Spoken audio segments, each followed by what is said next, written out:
अस्सलाम वालेकुम नाज़रीन, न्यूज़ एट 4 में आपका खैर मकदम है। मैं मोहम्मद इस्लामुद्दीन मतीन। सबसे पहले नजर डालते हैं हेडलाइंस पर।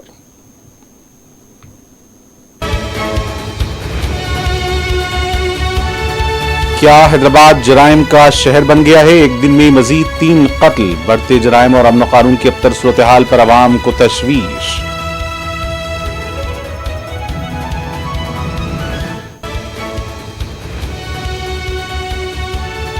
मेडचल में दिन दहाड़े डकैती, बुर्का पहनकर ज्वेलरी शॉप के मालिक पर हमला, जेवरात और नकद रकम लेकर सारिक फरार।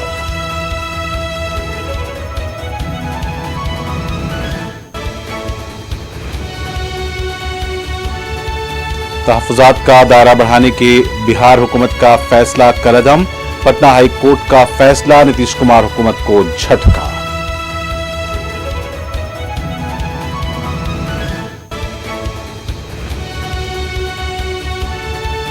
वज़ारत सेहत के मुख्तलिफ शोबेजात का मरकजी वज़ीर सेहत ने किया मुआयना, हंगामी सूरत हाल के लिए अमले को तैयार रहने की हिदायत।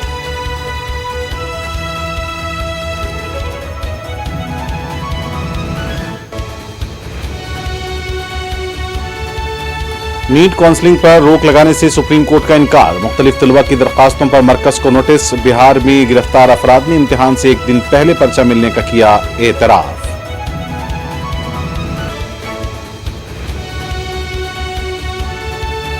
मनासिक हज के दौरान 68 हिंदुस्तानी हुजाज इकराम भी जाँ बहक, अरब सिफारतकार का इंकशाफ।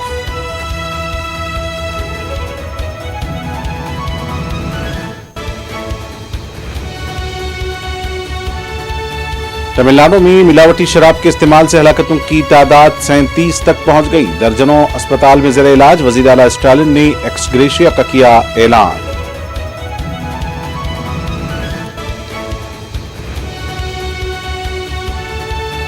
सिकंदराबाद रेलवे स्टेशन के करीब सफाई के लिए रुकी हुई ट्रेन के 2 डिब्बों में लगी आग, कोई जानी नुकसान नहीं।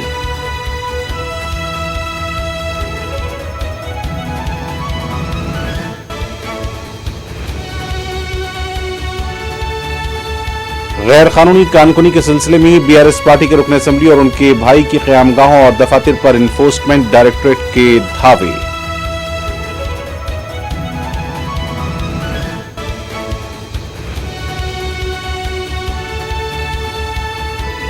कुआलालंपुर जाने वाली मलेशियन एयरलाइंस की परवाज तकनीकी खराबी के बाइस चंद घंटों में हैदराबाद एयरपोर्ट लौट आई, मुसाफिरी महफूज।